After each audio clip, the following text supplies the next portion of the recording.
Does money flow out of your bank account like water pouring from a leaky bucket? Where does it go every month? More importantly, how do you stop the leak? Accountant and business strategist Marquita Miller joins me now with 5 savvy ways to save some cold, hard cash. Absolutely. Marquita, we need this now because we're heading into the summer months where you're trying to entertain the kiddos as well and maybe save up for a trip. Absolutely, and there's so many fun things to do, and you've got to get a control of your money. So one of the things is set a realistic goal. How do you know what's realistic and what's just a lofty goal? Absolutely. So how you're going to determine what's realistic is based upon the fact of where you're at saving-wise now. You don't want to say if you have no savings that you're going to save, $5,000 in 30 days, right? Yeah, that's not going to happen. It's not going to happen. Yeah. So something that you can reach and achieve, because we really get happy when we achieve and reach our goals, right? So set something you can do.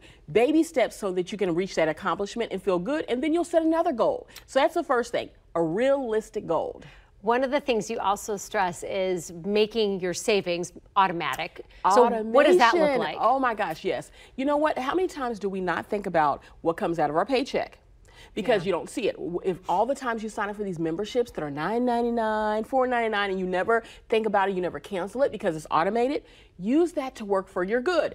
Automate your savings, have it automatically come out so you do not see it, you don't feel it, and you'll make the adjustment. We always adjust to, even when we get an increase in pay, we make the adjustment. The same thing will happen if you automate it.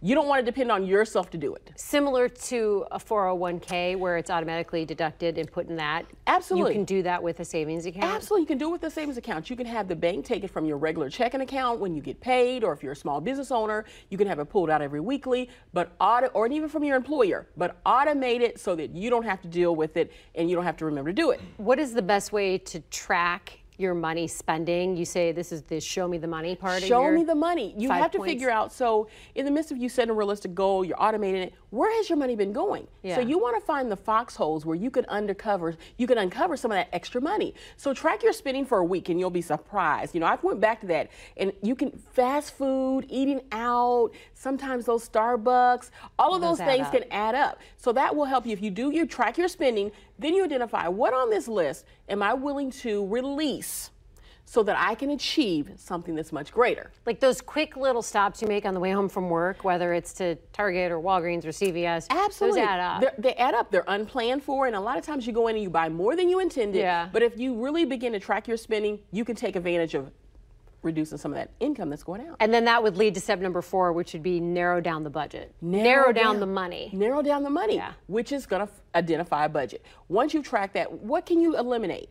And that way you can set a budget. Everyone needs to look at, budgets are a living goal. So you want to have a budget for the summer, you want to have a budget for the winter, but you want to set a budget that you can live with. I just did this for myself personally, so that way it challenges you a little bit. Remember, it's realistic, it challenges you, but you are so engulfed with the fact that you're going to reach your goal and you want the reward, you're willing to sacrifice some things. And so budget's not a bad word. Sometimes we think a budget is a bad word. Think of it as it's the road to help you reach your goal. Finally, step number 5, find the money. Find the money. I love this one. I love talking about entrepreneurship. Yeah. So there's so many ways. There's sometimes people are in a negative budget where they really have less, the money that's coming in is less than what has to go out. Yeah. So you've got to find some money. So this is a great time to do that. Get rid of some of that stuff in your home that other people would love to take advantage of, and you could sell it to them. Use eBay.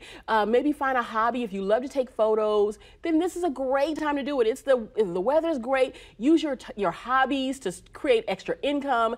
But don't just spend the income. Save the income. Yeah. So find the money and then make sure you put the money as part of your plan. So do some extra things. The summer is a great time. There's so many opportunities of outside. If you like to garden, plant flowers, there are people who don't do that well like me. And so you would hire someone to do the garden. And my garden looks so great. My flower bed looks great. I paid someone to do it. She did it. Extra money for her. She might be going on a vacation now. Actually, she's just getting back from vacation. Oh, so you're like, you're welcome. Exactly. Marquita Miller, thank you so much. Accountant and business strategist Marquita Miller.